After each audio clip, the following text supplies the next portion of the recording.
హైదరాబాద్ నగర తాగునీటి అవసరాల కోసం నాగార్జున సాగర్ నుంచి నీరు తీసుకురావడం కోసం గతంలో చేసినటువంటి టెండర్ పనులు దక్కించుకున్నటువంటి మెగా కృష్ణారెడ్డి గారు గతంలో ఉన్నటువంటి టెండర్ని ఎస్కలేట్ చేయడంలో యాక్టివ్ పాత్ర పోషించాడు.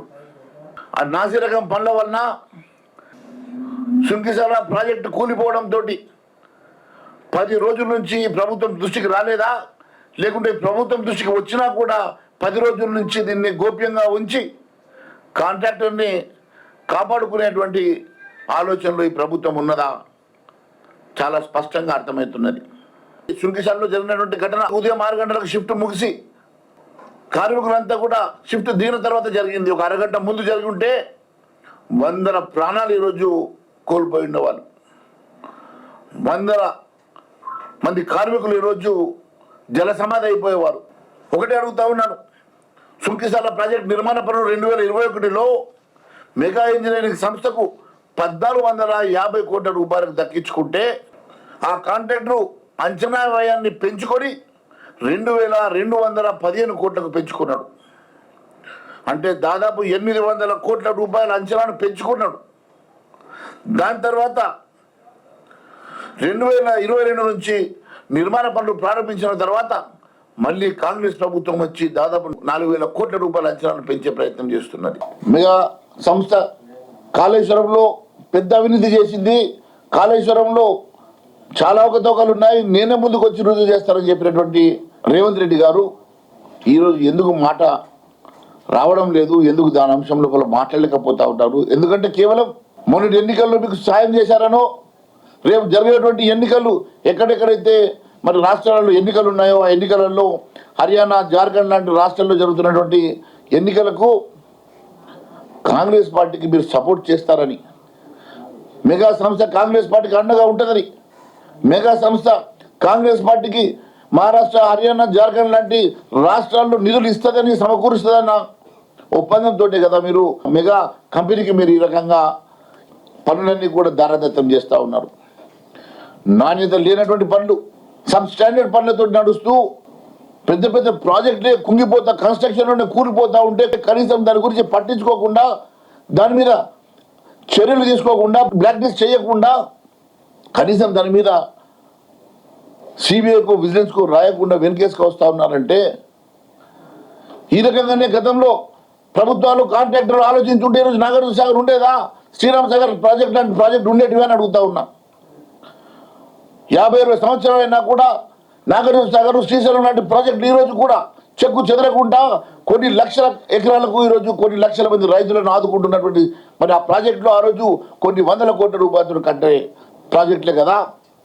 ఈరోజు లక్షల కోట్లు ఖర్చు పెట్టి ఈరోజు ప్రజాధనాన్ని దుర్వినియోగం చేసుకుంటూ నాణ్యత లేనటువంటి పనులలో ఈ రాష్ట్ర ఖజానాకు గండి కొట్టి లక్షల కోట్ల రూపాయలు ఈరోజు మెగా లాంటి సంస్థలకు ఇచ్చి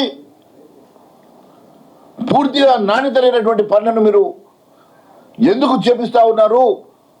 కేవలం మీ కమిషన్ల కోసమో, లేకుంటే రేపు జరగబోయే ఎన్నికల్లో మీ పార్టీకి ఫండింగ్ చేస్తారన్న ఒక ఆశతోటో, ఒప్పందంతో కదా ఈరోజు ఈ సంస్థలు ఎన్ని తప్పిదాలు చేసినా కూడా మీరు వెనకేసుకొచ్చి వారికి ఆదుకుంటా ఉన్నారన్న సంగతి నేను గుర్తు చేస్తున్నా. కేరళలో కేంద్ర ప్రభుత్వం national highway authority of India ఈ సంస్థని షోకాజ్ నోటీస్ ఇచ్చింది. ఏమని ఇచ్చిందంటే,